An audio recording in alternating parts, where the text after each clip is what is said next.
Hello guys, तो कैसे हैं आप लोग। तो चलिए स्टार्ट करते हैं हमारे इंडियन पॉलिटी को सीरीज़ को आगे बढ़ाते हैं। And let me repeat again, हम यहाँ पर क्या कर रहे हैं, इंडियन पॉलिटी की जो एम लक्ष्मीकांत सर है उनकी लेटेस्ट 7th एडिशन है उसको क्या कर रहे हैं यहाँ पे डिटेल में कवर कर रहे हैं, चैप्टर बाय चैप्टर। ऑलरेडी हम चैप्टर 1 to चैप्टर 16 देख चुके हैं डिटेल्स के अंदर, मोर देन 45 लेक्चर्स के अंदर। और इसकी जो एंटायर प्लेलिस्ट देखने को मिलती है वो आपको इसी चैनल पे मिल जाएगी। मैं पिन भी कर दूंगा और डिस्क्रिप्शन बॉक्स में लिंक भी डाल दूंगा। किसी भी चैप्टर में 1 to 16 अगर आपको कन्फ्यूज़न होती है तो प्लीज़ आप उस सीरीज़ के वीडियो लेक्चर्स को रिफ़र कर सकते हैं। और प्रेजेंटली जो हमारा चैप्टर गोइंग ऑन है वो है chapter 17, that is emergency provisions. Emergency provisions में भी हम ऑलरेडी एक लेक्चर देख चुके हैं। उस लेक्चर्स में हमने क्या देखा था, हमने बात की थी कि इमरजेंसी होती क्या है, क्यों इम्पोज की जा सकती है, क्या क्या ऐसे सर्कमस्टांसेस, एबनॉर्मल सर्कमस्टांसेस होते हैं जिसमें इमरजेंसीज इम्पोज की जा सकती है। उससे रिलेटेड कुछ कॉन्स्टिट्यूशनल प्रोविज़न देखे थे। पार्ट 18 की बात की थी हमने, आर्टिकल 352 से लेकर 360 की बात की थी, जहाँ पर ये इमरजेंसी प्रोविजंस देखने को मिलते हैं। कौन कौन सी इमरजेंसी इंडिया में देखने को मिलती है वो हमने बात की थी। नेशनल इमरजेंसी, स्टेट इमरजेंसी या प्रेसिडेंट रूल, और फाइनेंशियल इमरजेंसी की हमने बात की थी। फिर हमने ग्रेजुअली स्टार्ट किया था first type of emergency, that is the most important emergency, that is the national emergency. किस तरीके से आर्टिकल 352 के अंदर नेशनल इमरजेंसी देखने को मिलती है वो हमने बात की थी। फिर हमने बात की थी कि what are the different grounds देखने को मिलते हैं जिसके बेस पे ये जो नेशनल इमरजेंसी है अंडर आर्टिकल 352 वो इम्पोज की जा सकती है। 3 ग्राउंड्स देखे थे हमने, वॉर, एक्सटर्नल एग्रेशन और द आर्म रिबेलियन। इसके अंदर क्या क्या मॉडिफिकेशंस किए गए थे इन 1978 के अंदर, पहले क्या ग्राउंड्स थे, सारी चीज़ें डिटेल में बात की थी। फिर हमने बात की थी कि पार्लियामेंट्री अप्रूवल किस तरीके से 6 मंथ के ड्यूरेशंस में लिया जा सकता है, लेना होता है with the help of special majority after the proclamation of emergency with in the 1 month. जो इनिशियली 2 मंथ था उससे 1 मंथ देखने को मिलता है, जो कि 1978 के अंदर अगेन चेंज किया गया था। ये बात की थी। फिर लास्ट में हमने बात की थी what are how the revocations of the proclamation can be done by the parliament, can be done by the president, can be done by the Lok Sabha as well. किस तरीके से ये लोग क्या कर सकते हैं, नेशनल इमरजेंसी को हटा सकते हैं। ये भी चीज़ें हमने डिटेल में बात की थी।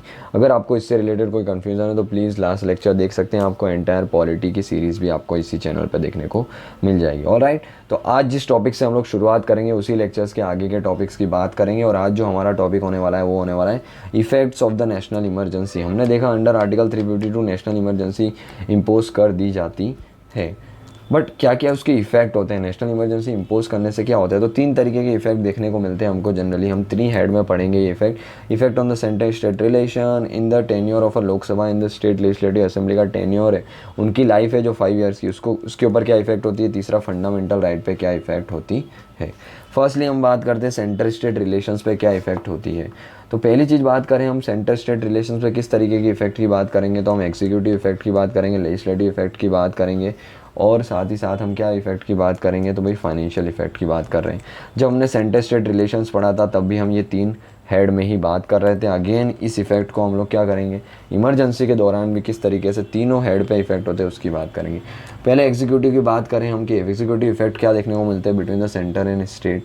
तो नेशनल इमरजेंसी के दौरान क्या देखने को मिलता है, executive power of the centre जो है वो क्या हो जाती है, स्टेट के अंदर भी इम्प्लीमेंट की जाती है। यानी कि स्टेट की एग्जीक्यूटिव पावर जो है वो कहीं ना कहीं क्या हो जाती है, कम हो जाती है। किस तरीके से कि भाई सेंटर जो है ना क्या कर सकता है, कोई भी एग्जीक्यूटिव डायरेक्शन दे सकता है, किसको, स्टेट एग्जीक्यूटिव को। और आपको आई होप पता होगा स्टेट एग्जीक्यूटिव का मतलब क्या होता है, council of minister headed by the chief minister. ये क्या है स्टेट लेवल पे, वैसे सेंटर पे प्राइम मिनिस्टर जो कि क्या होते हैं, काउंसिल ऑफ मिनिस्टर को हेड करते हैं सेंटर लेवल पे, ये होते हैं एग्जीक्यूटिव।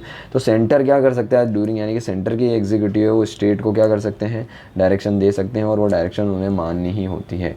ड्यूरिंग नॉर्मल सर्कमस्टांसेस क्या होते हैं, एनी मैटर जो है वो सेंटर क्या करता है, अगर स्टेट को कोई भी डायरेक्शन देता है एग्जीक्यूटिव को, तो वो चीज़ें क्या होती है, डिपेंड करती है। वो अगर स्टेट लिस्ट के अंदर डायरेक्टिव होगी तो स्टेट को माननी पड़ेगी। अगर सेंट्रल लिस्ट की डायरेक्टिव होगी जो सेंटर दे रहा है स्टेट को, तो वो उसको माननी होगी। बट अगर स्टेट लिस्ट में हो तो डायरेक्टिव मान भी सकता है, नहीं भी मान सकता है।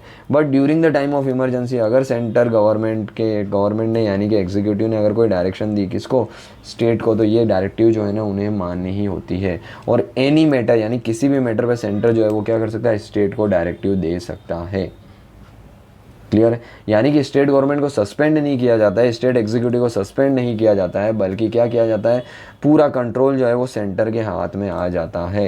यानी वो जैसे डायरेक्शन देंगे वैसे क्या करेंगे स्टेट गवर्नमेंट यानी कि स्टेट की council of minister headed by chief minister उसको फॉलो करेंगे। तो ये फर्स्ट हेड में हमें रिलेशन देखने को मिलते हैं एग्जीक्यूटिव। इसके बाद अलावा हम बात करें किस तरीके से लेजिस्लेटिव रिलेशन देखने को मिलते हैं दोनों के बीच में, तो नेशनल इमरजेंसी के दौरान क्या देखने को मिलता है, पार्लियामेंट जो है ना वो मोर पावरफुल बन जाती है। किसके ऊपर कि भाई any subject which is mention in the state list, उस पर भी क्या है पार्लियामेंट जो है वो ऑल द मोर पावरफुल बन के क्या किया जा सकता है, उसके द्वारा लॉ बनाया जा सकता है।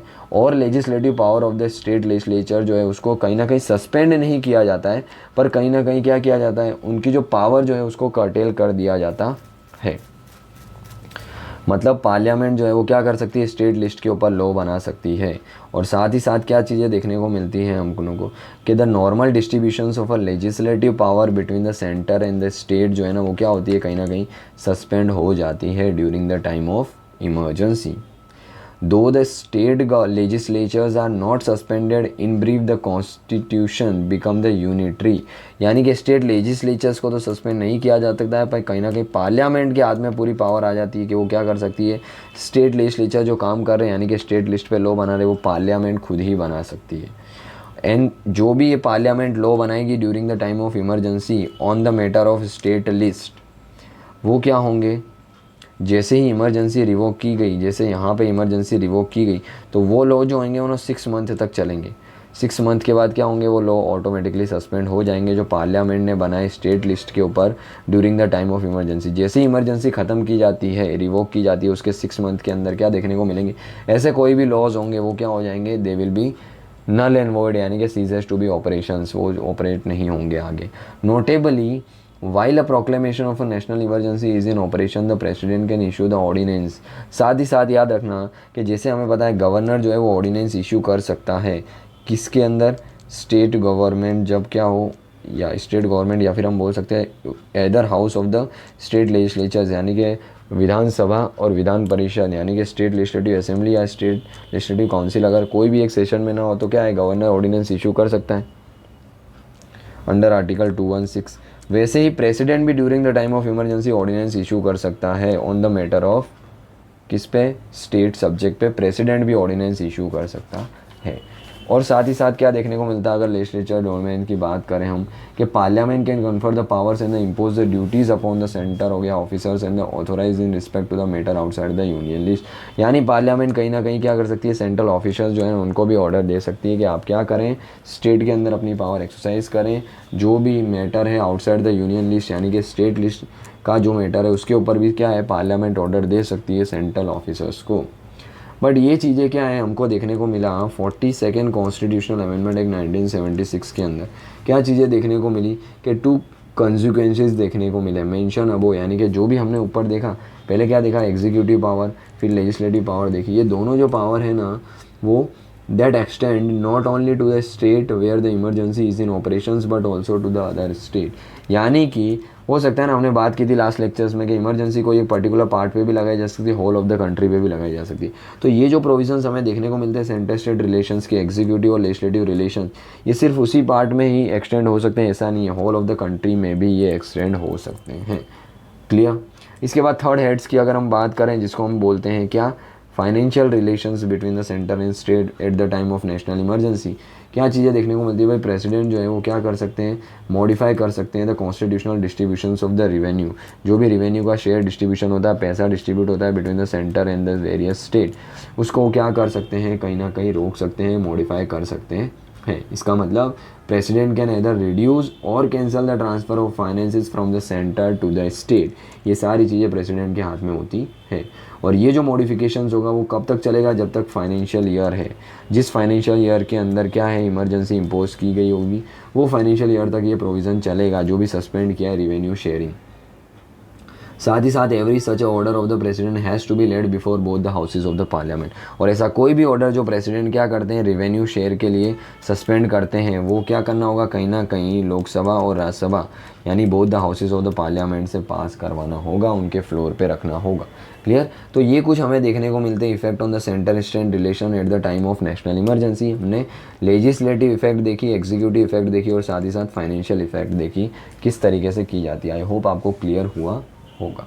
इसके अलावा हम बात करें सेकेंड हेड की कि भाई live effects of the national emergency on the life of the Lok Sabha in the state legislatures पे क्या इफेक्ट होता है, इमरजेंसी के दौरान क्या इनकी लाइफ बढ़ा जा सकती है। तो जैसा कि हम दोनों को बताया, दोनों की लाइफ जो है वो क्या होती है, 5 ईयर्स का टेन्योर देखने को मिलता है, लोकसभा का भी और स्टेट असेंबली का भी स्टेट लेवल पे। तो ये जो लाइफ है ऑफ द लोकसभा, पहली चीज़ लोकसभा की हम बात करते हैं, लोकसभा की जो लाइफ है उसको क्या किया जा सकता है, by the law of parliament, parliament में लॉ पास करके इस ड्यूरेशंस को 1 ईयर एक्सटेंड करा जा सकता है एट अ टाइम, यानी एक बार में 1 साल तक क्या है इसको एक्सटेंड किया जा सकता है। और इसकी कोई एक्सटर्नल लिमिट नहीं है, यानी कि इसकी कोई अपर लिमिट नहीं है, वो कितने भी साल तक क्या है इसको एक्सटेंड किया जा सकता है, but 1 year at a time, एक बार में एक ही ईयर्स के लिए एक्सटेंड होगा। और क्या होगा, ये एक्सटेंशन कितने भी सालों तक कंटिन्यू हो सकता है, बट हर साल क्या होगी, कहीं ना कहीं पार्लियामेंट्स को लॉ बना के चीज़ें परमिशन लेनी होगी पार्लियामेंट की, किसको, अगर लोकसभा के ड्यूरेशंस को बियॉन्ड 5 ईयर्स एक्सटेंड करना है। क्लियर। और अगर देखो ये जो लॉ नहीं बनाया गया पार्लियामेंट के द्वारा, तो सपोज़ इस पॉइंट पे क्या हुई, इस डेट को इमरजेंसी जो है ना वो ख़त्म हो गई, तो यहाँ से 6 मंथ के अंदर अंदर क्या हो जाएगी, वो इमरजेंसी जो है वो ऑटोमेटिकली क्या हो जाएगी, रिवोक हो जाएगी। और लोकसभा भी कहीं ना कहीं अगर उसका ड्यूरेशंस पूरा हो तो सस्पेंड हो जाएगी। बट इसी 6 महीने के अंदर अंदर क्या है, अगर लॉ बना दिया पार्लियामेंट में कि भाई लोकसभा जो है उसको एक्सटेंड करना चाहते हैं हम 1 ईयर, तो उसको एक्सटेंड किया जा सकता है, और 1 ईयर्स तक कितने भी साल तक एक्सटेंड किया जा सकता है। सिमिलरली हमको, और ये चीज़ें हमको देखने को मिली थी ड्यूरिंग द इमरजेंसी 1971 से लेके 77 तक, जो हमारी 5th लोकसभा थी उसको भी इसी तरीके से एक्सटेंड किया गया था। 71 to 77 5th लोकसभा को भी इसी तरीके से क्या है, कहीं ना कहीं एक्सटेंड किया गया था by the law of parliament. साथ ही साथ क्या कर सकती है पार्लियामेंट जो है वो हर एक स्टेट असेंबली को भी क्या कर सकती है, 1 ईयर एट अ टाइम जो है उनका ड्यूरेशन बढ़ा सकती है। जैसे लोकसभा को कर सकती है पार्लियामेंट, वैसे ही पार्लियामेंट क्या कर सकती है, स्टेट असेंबली को भी 1 ईयर एट अ टाइम बढ़ा सकती है। और सेम चीज़ ये 6 मंथ वाला कॉन्सेप्ट यहाँ पे भी लागू होता है कि जैसे ही इमरजेंसी क्या हुई, सस्पेंड हुई, उसके 6 मंथ के अंदर अंदर अगर ये लॉ नहीं बनाए कि हमको एक्सटेंड करना है, नहीं किए जा सकते इलेक्शंस, तो क्या होगा, कहीं ना कहीं ये 6 मंथ के अंदर अंदर ये जो है इमरजेंसी जो है इसके प्रोविज़न जो है वो ख़त्म कर दिए जाएंगे, उनको विदिन 6 मंथ लॉ बनानी है। तो ये चीज़ें देखने को मिलती है कि लोकसभा और स्टेट असेंबली दोनों का टेन्योर जो है वो 1 year at a time, beyond कोई ऐसी अपर लिमिट नहीं है, अनलिमिटेड ड्यूरेशन तक बढ़ाया जा सकता है, और ऐसा हमें देखने को मिला है 5th लोकसभा में। क्लियर। इसके बाद बात करते हैं हम most important effects on the fundamental right. Fundamental right पे इसकी क्या इफेक्ट देखने को मिलती है, किसकी, इमरजेंसी की।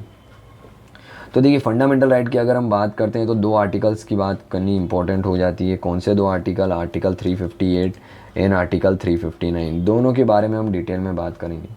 ये दोनों क्या बात करते हैं कि भाई फंडामेंटल राइट्स के ऊपर क्या इफ़ेक्ट होने वाली है of the national emergency. Article 358 की बात करें तो वो बात करता है आर्टिकल 19 की, जिसको हम डिटेल में देखेंगे कि भाई आर्टिकल 19 जो है वो किस तरीके से सस्पेंड किया जा सकता है ड्यूरिंग द नेशनल इमरजेंसी, ये बात करता है आर्टिकल 358। आर्टिकल 359 क्या बात करता है, other fundamental, all the other fundamental rights की बात करता है, किस तरीके से अदर फंडामेंटल राइट है उनका ऑपरेशन, यानी कि उनका एग्जीक्यूशन जो है वो सस्पेंड कर दिया जाता है। आर्टिकल सस्पेंड नहीं होते, रिमेंबर, आर्टिकल्स का एग्जीक्यूशंस वो सस्पेंड किया जा सकता है एक्सेप्ट आर्टिकल 20 एंड आर्टिकल 21, ये भी हम बात करेंगे आर्टिकल 359 के अंदर। क्लियर है। तो चलिए सबसे पहले बात करते हैं आर्टिकल 358 के अंदर क्या बात की गई है आर्टिकल 19 को लेके। तो आर्टिकल 358 क्या बात करता है, तो अकॉर्डिंग टू आर्टिकल 358 जब भी नेशनल इमरजेंसी लगा दी जाएगी तो क्या जो हमें 6 फंडामेंटल राइट्स देखने को मिलते हैं अंडर आर्टिकल 19, पता है ना हमें, article 19 clause 1 clause A, article 19 clause 1 clause B इस freedom of speech and expression, freedom to gather freely without arm, freedom to assembly, freedom of protest, ये सारे जो 6 फंडामेंटल राइट देखने को मिलते हैं अंडर आर्टिकल 19, ये क्या हो जाते हैं, ऑटोमेटिकली सस्पेंड हो जाते हैं। साथ ही साथ कोई ऐसे सेपरेट सस्पेंशन ऑर्डर की रिक्वायरमेंट नहीं होती है। जैसे ही क्या होते हैं under article 3 according to article 356 क्या बोलता है, जब भी नेशनल इमरजेंसी इंपोज की जाएगी, आर्टिकल 19 के अंदर जो 6 फंडामेंटल राइट देखने को मिलते हैं, 19 clause 1 clause A B C D E F G, वो सारे क्या हो जाएंगे, एफ तो वैसे ही सस्पेंड हो गया था, राइट टू प्रॉपर्टी हटा दिया गया था, तो एफ को छोड़ के जी जो है ये 6 के 6 क्या है ऑटोमेटिकली सस्पेंड हो जाएंगे, इनके लिए कोई एक्स्ट्रा ऑर्डर जैसे कि रिक्वायरमेंट नहीं होती है। और साथ ही साथ वाल the proclamation of a national emergency is in operation the state is free from the restriction impose by the article 19। In the other word हम बोल सकते हैं कि जो स्टेट जो है ना वो बना सकता है कोई भी ऐसा लॉ और कर सकता है कोई भी ऐसे एग्जीक्यूटिव एक्शंस भी ले सकता है जो कि क्या करें, ये 6 फंडामेंटल राइट जो हैं उसके वायोलेटिव हो। यानी स्टेट अपने हिसाब से एग्जीक्यूटिव ऑर्डर के थ्रू भी और लेजिस्लेचर्स के थ्रू भी क्या है, ये 6 आर्टिकल जो हैं अंडर आर्टिकल 19 इटसेल्फ उसको क्या कर सकता है, सस्पेंड कर सकता है, उसके अगेंस्ट में भी एक्शन लिए जा सकते हैं। And when the national emergency ceases to operate article 19 automatically revise and come into force, ये चीज़ें भी होती हैं भाई। जैसे ही क्या हुआ इस पॉइंट पे, for example national emergency cancel हुई, तो यहाँ से क्या है अगेन आर्टिकल 19 जो है ना वो सारे फंडामेंटल राइट्स अंडर आर्टिकल 19 जो 6 फंडामेंटल आई वो क्या हो जाएंगे, रीस्टोर हो जाएंगे, वापस से क्या हो जाएंगे, अपनी ओरिजिनल पोजीशन में आ जाएंगे। यानी उनका वायलेशंस होता है तो सीधे कोर्ट में जाया जा सकता है। But during the time of emergency क्या होगा, emergency is impose as per the instruction of article 358, तो क्या है during the time of emergency ये 6 फंडामेंटल राइट आर्टिकल 19 के हैं वो क्या है, सस्पेंड ही रहने वाले हैं। Clear. And any law made during the emergency to the extent of, इसका मतलब क्या है, कोई भी लेजिस्लेटिव हुए या एग्जीक्यूटिव हुए, इनके कोई भी एक्शंस हैं during the time of national emergency, अगर आर्टिकल 19 का वायलेट करते हैं तो उसके लिए तुम कोर्ट में नहीं जा सकते। ये बात की जाती है अंडर आर्टिकल 358। लेजिस्लेटिव का मतलब क्या है, कोई भी ऐसे लेजिस्लेचर यानी कि लॉ बनाए गए पार्लियामेंट के द्वारा तो उसको भी क्वेश्चंस नहीं किया जा सकता, यानी कि जुडिशियल इंटरप्रिटेशन नहीं किया जा सकता। कोई भी ऐसे एग्जीक्यूटिव एक्शंस लिए गए regarding your article 19 and the 6 fundamental right with in the article 19, तो उसके ऊपर भी क्या है, कहीं ना कहीं कोई एक्शंस नहीं लिया जा सकता है। ऐसा था इनिशियली। फिर क्या देखने को मिलता है हमको, एक कॉन्स्टिट्यूशनल अमेंडमेंट देखने को मिलते हैं, जैसे कि 44th कॉन्स्टिट्यूशनल अमेंडमेंट एक देखने को मिलता है 1978 के अंदर। इसके अंदर चीज़ें क्या की जाती है कि भाई इसके अंदर बोला जाता है कि आर्टिकल 358 के अंदर जो 2 तरीके बताए गए कि लेजिस्लेटिव एग्जीक्यूटिव एक्शन जो है वो जो भी एक्शन ले रहे हैं during the time of emergency उसको जुडिशियल रिव्यू से क्या इम्यून कर दिया। तो इन चीज़ों को कहीं ना कहीं हटा लिया गया। पहली चीज़ क्या की गई है, जो 6 फंडामेंटल राइट दिए गए अंडर आर्टिकल 19 उनको सस्पेंड किया जाता है only when the national emergency is declare on the grounds of external emergency, यानी कि वॉर और एक्सटर्नल एग्रेशंस। अगर ये 2 ग्राउंड्स पे अगर क्या है इमरजेंसी डिक्लेयर की गई है तो क्या होगा, तो ही ये जो फंडामेंटल राइट होंगे 6 फंडामेंटल राइट अंडर आर्टिकल 19 ये ऑटोमेटिकली सस्पेंड होंगे। अगर इमरजेंसी 3rd ग्राउंड यानी कि आर्म रिबिलियन के बेस पे इम्पोज की गई है तो वो क्या होंगे, ऑटोमेटिकली सस्पेंड नहीं होंगे। मीनिंग अगर नेशनल इमरजेंसी इम्पोज किए गई है ऑन द वॉर और एक्सटर्नल एग्रेशन तो ये आर्टिकल 19 ऑटोमेटिकली सस्पेंड होगा। बट 3rd ग्राउंड हमने देखा था जब हम लास्ट लेक्चर में बात कर रहे थे, अगर आर्म रिबिलियन के ऊपर अगर इम्पोज की गई है नेशनल इमरजेंसी तो वहाँ पे क्या है, ये जो आर्टिकल 19 है वो ऑटोमेटिकली सस्पेंड नहीं होगा। और साथ ही only those laws which are related to with the emergency are the protected from being challenges and not the other law. जो लॉ इमरजेंसी से रिलेटेड है वही इम्यून होंगे, किसके लिए, जुडिशियल रिव्यू से। बाकी के लॉ जो है ना वो इम्यून नहीं होंगे, यानी कि उनका जुडिशियल इंटरप्रिटेशन किया जा सकता है। क्लियर। और कोई ऐसे एग्जीक्यूटिव एक्शंस लिए जाते हैं during the time of emergency जो क्या है इमरजेंसी प्रोविजन से बियॉन्ड लिए गए तो उनको भी क्या है कहीं ना कहीं क्वेश्चंस किया जा सकता है इन अ कोर्ट ऑफ लॉ। तो ये जो 44th कॉन्स्टिट्यूशनल अमेंडमेंट था वो क्या बना दिया हमारे लिए, और भी चीज़ें अच्छी कर दी इसने कि भाई आर्टिकल 19 आर्बिट्रेरली सस्पेंड नहीं कर सकते। अगर वॉर और एक्सटर्नल ग्राउंड पे, एक्सटर्नल एग्रेशन ग्राउंड पे तो ही कर सकते हो, एक आर्म रिबिलियन पे तो क्या कर सकते हो, नहीं कर सकते हो, क्या, सस्पेंड। और साथ ही साथ ये सारी चीज़ों को कहीं ना कहीं क्या है कोर्ट के अंदर एज अ जुडिशियल रिव्यू प्रस्तुत किया जा सकता है अगर ये 19 के अलावा कुछ ऐसी प्रोविजंस हुए तो। क्लियर है। इसके अलावा हम देखते हैं कि क्या क्या क्या चीज़ें हैं। तो सेकेंडली हम आर्टिकल 359 की बात करते हैं, जिस तरीके से हमने आर्टिकल 358 की बात की। आर्टिकल 359 क्या बात करता है, ये बात करता है suspension of the other fundamental rights. 358 में हमने क्या देखा, ओनली आर्टिकल 9 की बात की गई थी, 19 की बात की गई थी, बट 359 अदर फंडामेंटल राइट्स की बात करता है। क्या बात करता है कि भाई प्रेसिडेंट जो है ना वो क्या कर सकते हैं, सस्पेंड कर सकते हैं the right to move the any court in the enforcement of the fundamental right. कोई भी फंडामेंटल राइट जो है ना, उनके एनफोर्समेंट के लिए आप कोर्ट में नहीं जा सकते। इस तरीके की चीज़ें की जा सकती है according to article 359 during the time of national emergency. यानी आपका most important fundamental right article 32 right to constitutional remedies, उसको भी प्रेसिडेंट जो है वो क्या कर सकते हैं, सस्पेंड कर सकते हैं। Means the fundamental right as such are not suspended, यानी कहीं ना कहीं ये फंडामेंटल राइट सस्पेंडेड नहीं हो रहे सारे, उनका एनफोर्समेंट यानी कि उनका एग्जीक्यूशन सस्पेंड किया जा रहा है। और ये कहीं ना कहीं कौन करेंगे, प्रेसिडेंट करेंगे थ्रू द प्रेसिडेंशियल ऑर्डर। तो president through the presidential order क्या करेंगे, ये फंडामेंटल राइट को सस्पेंड कर सकते हैं। साथ ही साथ क्या देखने को मिलता है हमको कि ये जो सस्पेंशंस हैं, द सस्पेंशन हो गया could be for a period during a operation of a emergency और for a shorter period as mention in the order, and the suspension order में एक्सटेंड टू द होल और the any part of the country. और president का ये जो suspension order है जो fundamental right को सस्पेंड करने की बात करता है, वो क्या है, किसी एक पर्टिकुलर पार्ट पे भी हो सकता है और पूरी कंट्री पे भी हो सकता है। While the president order is in a force of the state can make the any law या to curb the fundamental right of the people, मतलब कोई एक पर्टिकुलर स्टेट में हो या पूरी कंट्री में हो, उस समय स्टेट जो गवर्नमेंट है वो क्या कर सकती है, कोई ऐसे लॉज बना सकती है। ये लॉज क्या करेंगे, कहीं ना कहीं अगर हमारे फंडामेंटल राइट को छीने तो भी ये चीज़ें की जा सकती है। स्टेट गवर्नमेंट ऐसे लॉ बना सकती है क्योंकि प्रेसिडेंट का प्रोक्लेमेशन है अंडर आर्टिकल 358, क्योंकि नेशनल इमरजेंसी का टाइम है भाई, इंडिया की सोवरेनिटी सिक्योरिटी को भी प्रोटेक्ट करना मोस्ट इंपॉर्टेंट है, इसीलिए ये चीज़ें क्या है, कहीं ना कहीं की जा सकती है। इसका मतलब क्या हुआ कि the legislative and the executive action taken during the operations of the order can not be challenge even after the order expiry. मतलब ये जो प्रेसिडेंट ने ऑर्डर इशू किए हैं वो क्या कर सकते हैं, इस तरीके के लेजिस्लेटिव और एग्जीक्यूटिव ऑप्शंस को प्रोटेक्ट करते हैं जो अंडर आर्टिकल 358 क्या है, प्रेसिडेंट ने इम्पोज किया है। और order can not be challenge even after the order expire, order expire भी हो गया ये प्रेसिडेंट वाला ऑर्डर जो बात करता है फंडामेंटल राइट के एनफोर्समेंट को सस्पेंड करने का, तो भी ये चीज़ें कहीं ना कहीं क्या है, लेजिस्लेटिव और एग्जीक्यूटिव एक्शंस को प्रमोट करता है ये order after the expiry as well. साथ ही साथ क्या चीज़ें देखने को मिलती है, अब इसके अंदर भी क्या है, एक मोस्ट इंपॉर्टेंट अमेंडमेंट किया गया था, same 44th constitutional amendment act किया गया था 1978। वो अगेन क्या करता है कि ये जो आर्टिकल 359 हमको देखने को मिला है, जो क्या है, दो वेज के अंदर हमको देखने को मिलता है कि लेजिस्लेटिव और एग्जीक्यूटिव डोमेन के अंदर क्या कर रहा है, कहीं ना कहीं ये इम्यूनिटी प्रोवाइड कर रहा है, किसको, प्रेसिडेंट प्रोवाइड कर रहे हैं। किसको प्रोवाइड कर रहे हैं प्रेसिडेंट, तो भाई सेंट्रल गवर्नमेंट को और स्टेट गवर्नमेंट को प्रोवाइड कर रहे हैं। तो 44th अमेंडमेंट जो किया गया था 1978 के अंदर, which restrict the scope of article 359 के स्कोप को रिस्ट्रिक्ट करता है दो तरीके से। फर्स्ट क्या है, president cannot suspend the right to move to the court for the enforcement of the fundamental right guaranteed by article 20 and 21। मतलब प्रेसिडेंट जो है वो आर्टिकल 20 और 21 को सस्पेंड नहीं कर सकते।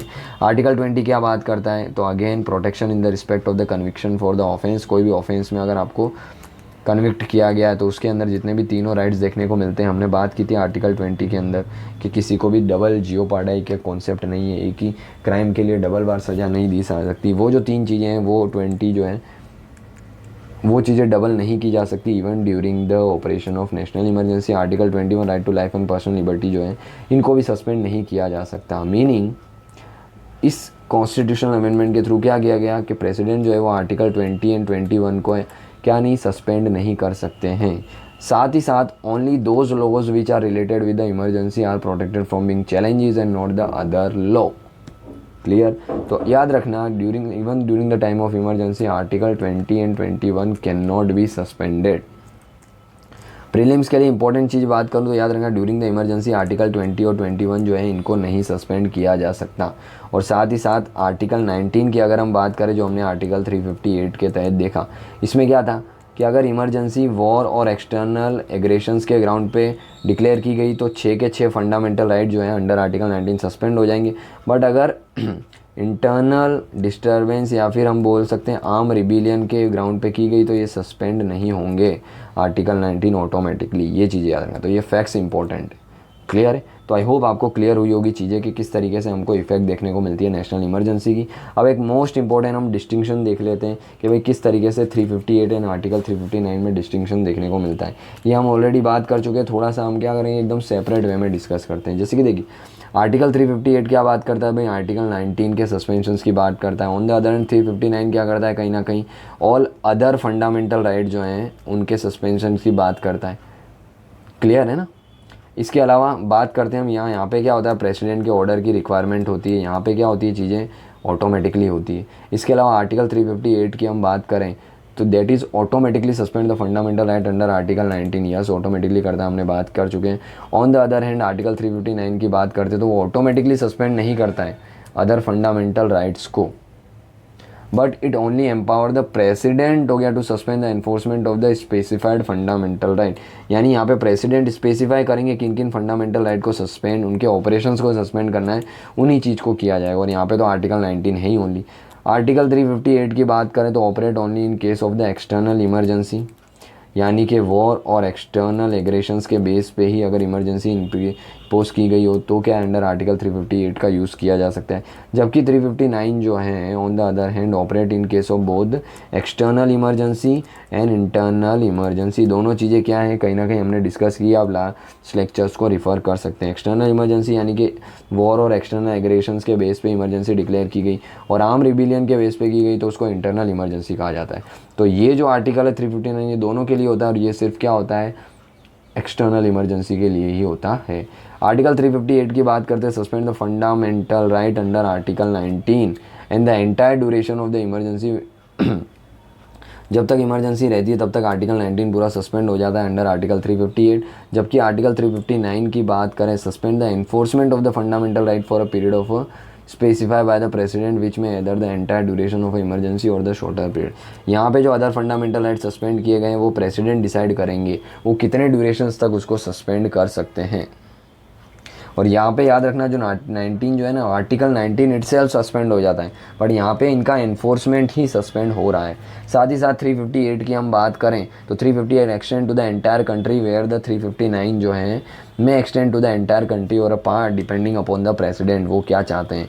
आर्टिकल 358 की बात करें, suspend the article 19 completely. Article 359 does not empower the suspensions of the enforcement of the article 20। ये पूरे 19 को सस्पेंड कर देता है आर्टिकल 350, जबकि 359 हमें पता है आर्टिकल 20 एंड 21 को सस्पेंड नहीं कर पाता है। आर्टिकल 358 की बात करते हैं, इनेबल करता है the state to make the any law और take the any executive actions in consistence में the fundamental right under article 19। कि भाई स्टेट जो है कोई भी एक्शंस ले सकते हैं, लेजिस्लेटिव एग्जीक्यूटिव इलेक्शन ले सकते हैं आर्टिकल 19 को सस्पेंड के लिए, और सस्पेंस होता है तो उससे रिगार्डिंग कोई भी एक्शन लिए जा सकते हैं। जबकि आर्टिकल 359 जो है वो क्या करता है, इनेबल करता है किसको, तो enable the state to make the any laws और make the any executive action in consistence with the fundamental right whose enforcement is suspended by the president order. तो प्रेसिडेंट ऑर्डर के थ्रू जिन भी fundamental right को suspend किया गया है उससे रिगार्डिंग कोई भी लेजिस्लेटिव या एग्जीक्यूटिव एक्शंस लेना है तो उसकी बात करता है आर्टिकल 359। इसका मतलब दोनों ही कहीं ना कहीं क्या है, article 358 and 359 both provide the immunity from the challenges to only those laws which are related with the emergency and not the other laws। तो दोनों में याद रखना, दोनों क्या है, कहीं ना कहीं एक इम्यूनिटी प्रोवाइड करते हैं लेजिस्लेचर और एग्जीक्यूटिव को both at the centre and the state level पे। बट ये इम्यूनिटी सिर्फ और सिर्फ किसके रिगार्डिंग ही होनी चाहिए, सिर्फ और सिर्फ ऐसे लॉज ही होने चाहिए जो इमरजेंसी से रिगार्डिंग हो। अदर लॉ होंगे तो उनका क्या किया जा सकता है, जुडिशियल रिव्यू पॉसिबल है, बट इमरजेंसी से रिलेटेड लॉ है तो उनका जुडिशियल रिव्यू जो है वो पॉसिबल नहीं है। क्लियर। तो ये चीज़ें क्या देखने को मिलती हैं हमको कि डिस्टिंक्शन देखने को मिलती है between the article 358 and article 359। बस इतना याद रखने का, ये आर्टिकल 19 की बात करता है, ये अदर फंडामेंटल राइट की बात करता है, और इसमें 20 एंड 21 नहीं आते हैं। दैट्स इट, ये सबसे ज़्यादा इंपॉर्टेंट है। क्लियर, आई होप आपको क्लियर हुआ होगा। एक इंपॉर्टेंट चीज़ की बात करें कि अभी तक नेशनल इमरजेंसी किस तरीके से और कितनी बार डिक्लेयर की गई है, तो याद रखना 3 टाइम्स डिक्लेयर की गई है। क्या, नेशनल इमरजेंसी कब कब, तो 1962 के अंदर, 1971 के अंदर और 1975 के अंदर। ये जो 2 इमरजेंसीज थी ये क्या थी, एक्सटर्नल इमरजेंसी यानी कि वॉर और एक्सटर्नल एग्रेशन के ग्राउंड पे डिक्लेयर की गई थी। ये जो लास्ट इमरजेंसी थी ये इंटरनल डिस्टर्बेंस के ग्राउंड पे डिक्लेयर की गई थी, जिसको चेंज करके बाद में क्या किया गया था, आर्म रिबिलियन कर दिया गया था। कब, by the 44th constitutional amendment act 1978। ये भी हमने डिटेल में डिस्कस किया लास्ट लेक्चर्स के अंदर। क्लियर। फर्स्ट इमरजेंसी की अगर हम बात करें 1962 के अंदर जो इमरजेंसी डिक्लेयर की गई थी वो क्यों डिक्लेयर की थी भाई, चाइना की एग्रेशन देखने को मिल रही थी हमारे अरुणाचल प्रदेश में। उस समय अरुणाचल प्रदेश को क्या बोला जाता था, नॉर्थ ईस्ट फ्रंटियर एजेंसी बोला जाता था। उस समय चाइना के एग्रेशंस के कारण हमने 1962 में क्या किया था, इमरजेंसी लगाई थी, जो कि 1970 या 1968 तक कंटिन्यू थी। 62 से लेके 68 तक लगभग कंटिन्यू थी। सेकेंड इमरजेंसी 71 की इमरजेंसी की बात करें तो ये इमरजेंसी कब लगाई हुई थी, जब अटैक हुआ था पाकिस्तान का, बांग्लादेश वॉर ऑफ इंडिपेंडेंस चल रहा था तब लगाई गई थी।